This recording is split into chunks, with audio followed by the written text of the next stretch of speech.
Olá, cinéfilos, eu sou Márcio Salem do Cinema com Crítica, com os meus comentários sobre Spiderhead, novo lançamento da Netflix, dirigido pelo mesmo Joseph Kosinski, que agora recentemente lançou Top Gun Maverick nos cinemas e que também assinou Tron, O Legado, e Oblivion com Tom Cruise.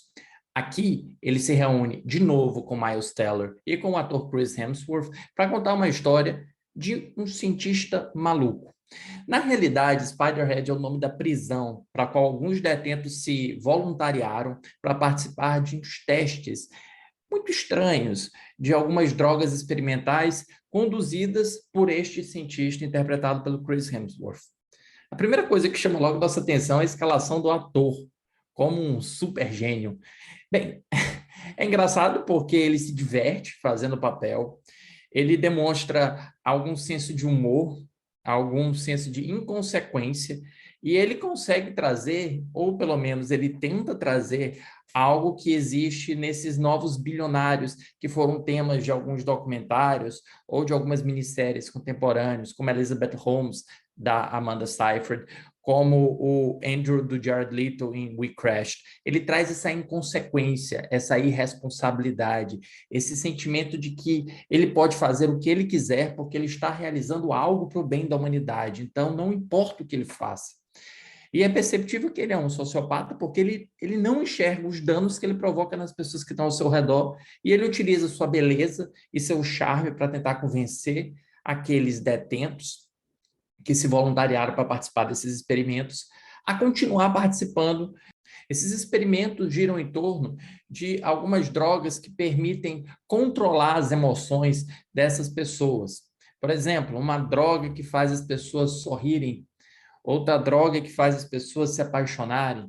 Há uma droga que desbloqueia o lado mais sombrio de cada um, esse lado que nós tentamos esconder. Assim também como nós temos drogas que provocam ou procuram provocar a obediência de uma pessoa. Então, controle comportamental.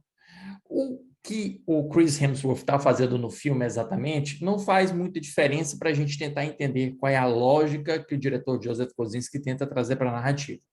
É a do personagem interpretado pelo Miles Teller, que é um sujeito que foi preso em razão de um crime que nós vamos conhecer ao longo da narrativa, a partir de alguns flashbacks que vão evidenciar o que este rapaz cometeu, mas que o aflige muito.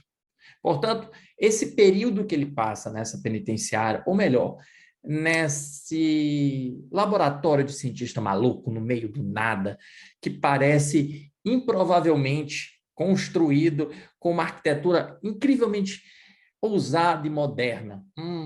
Acho divertido, né? Como a lógica desses castelos que um dia abrigaram tipos como o Dr. Caligari, do clássico filme do expressionismo alemão, ou mesmo recentemente o Jason Isaac em A Cura, agora abrigam o Chris Hemsworth, numa evolução do personagem que nos leva aos tempos atuais, em que nós temos essa arquitetura ascética, nós temos grandes vãos, uma grande construção que improvavelmente parece equilibrada em apenas um ponto de apoio.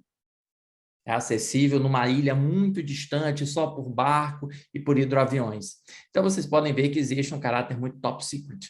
É tudo muito confidencial em torno dessa ilha. Mas eu acabei perdendo a minha linha de raciocínio. O que eu estava querendo dizer, na realidade, é que o Miles Teller utiliza essa experiência dentro dessa ilha como um meio para aprender a lidar com as consequências do crime que cometeu. Ele precisa aprender, portanto, a se perdoar, a buscar a redenção. Ao longo da narrativa, ele se envolve com uma outra personagem, interpretada pela Journey Smollett, que você deve se recordar, tanto da série Lovecraft Country, como também do filme Aves de Rapina. Os dois começam a desenvolver um relacionamento romântico, e esse relacionamento romântico, naturalmente, vai ser explorado por esse cientista, para tentar obter os resultados que ele deseja. Um dos grandes problemas de Spiderhead é que ele não faz muita ideia de como utilizar a sua premissa. Na realidade, ele não faz muita ideia de como utilizar essas drogas indutoras de comportamentos ou de emoções, senão em cenas pontuais. Então, por exemplo, nós vamos ver uma cena de dois personagens transando freneticamente depois de serem submetidos a essa droga do amor. Numa outra cena, nós vamos ver uma mulher debulhando-se em choro, em lágrimas, por causa da droga que levou ela, aquela droga mais sombria, que é inclusive tratada como a mais temida dentro da narrativa, que levou ela para esse lado mais sombrio de sua vida. Nós não vemos como isso interfere dentro da construção do filme. Nós não vemos como essa droga pode potencializar a evolução da narrativa, senão nessas pequenas cenas. O que nós temos é a relação de um homem que subordina um outro através do poder que ele detém, já que como ele controla toda essa instalação e ele tem diversos presos em sua mão, ele termina detendo esse poder e ele começa a oprimir esta outra pessoa emocionalmente, ser obrigado a decidir os rumos e os destinos das pessoas que estão do outro lado do experimento. Não existe uma construção, não existe um desenvolvimento. O que nós percebemos é que o Chris Hemsworth está tentando se divertir nesse papel, e eu até acredito que ele se diverte. Tem uma cena em que ele começa a dançar, meio que inesperadamente. A cena final dele também é uma cena que mescla tragédia com divertimento, com medo, com alegria, vários sentimentos em um. Mas Miles Teller não, Miles Teller interpreta um personagem altamente plano, que não tem muito o que fazer, senão ser ele próprio. E eu tenho achado o ator cada vez mais estranho, o semblante dele, parece que o rosto dele está coberto com uma cera. Quando vocês assistirem ao filme, talvez vocês percebam isso, como o rosto dele está mais brilhoso. Seja como for, isso aqui é muito mais estético do que narrativo. O que importa é que Spiderhead não sabe como desenvolver, não sabe como construir uma narrativa em torno dessa premissa curiosa. Então ele, com 98 minutos, eu estou tirando aqui os créditos, ele simplesmente faz uma relação entre duas pessoas que vai se desenvolvendo ao longo da narrativa, sem muita âncora para o espectador se agarrar, senão o fato de que você tem drogas indutoras de comportamento no meio do caminho.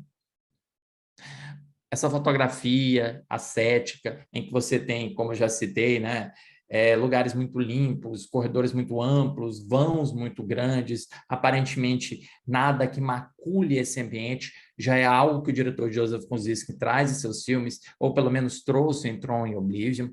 Nós temos também uma montagem que tenta privilegiar esses retornos, esses flashbacks, essas cenas mais explosivas dentro do experimento, mas que não sabem muito bem como construir nenhum suspense a partir disto daí, muito menos um terror, ou até mesmo alguma cena de ação interessante.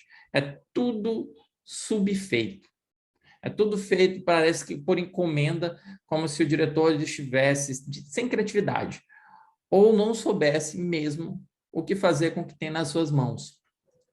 Sobra para os dois atores, Miles Teller e Chris Hemsworth, tentar tirar alguma coisa desse prospecto, não conseguem, ou pelo menos não conseguem completamente, não conseguem integralmente, e termina como um filme bem genérico. Um filme que não mostra para que veio, um filme que não tem grandes insights. A única coisa talvez mais divertida no filme seja essa desconstrução do papel do cientista maluco, que antigamente era interpretado normalmente por um sujeito sênior ou por uma pessoa madura, mas que tinha sido excluído dos trabalhos acadêmicos por causa de suas posições mais controversas. Agora ele é interpretado por um cara bonitão, charmoso e que parece muito mais um CEO de uma startup que conseguiu um financiamento milionário para suas pesquisas do que necessariamente alguém que sabe exatamente o que está fazendo com aquilo. Para Spiderhead, eu dou 2 estrelas em 5. E se você gostou dessa crítica, não deixe de curtir e comentar o que você achou. Inscreva-se no canal, ative o sino das notificações, porque todos os dias eu trago críticas de filmes e séries para vocês. Tchau!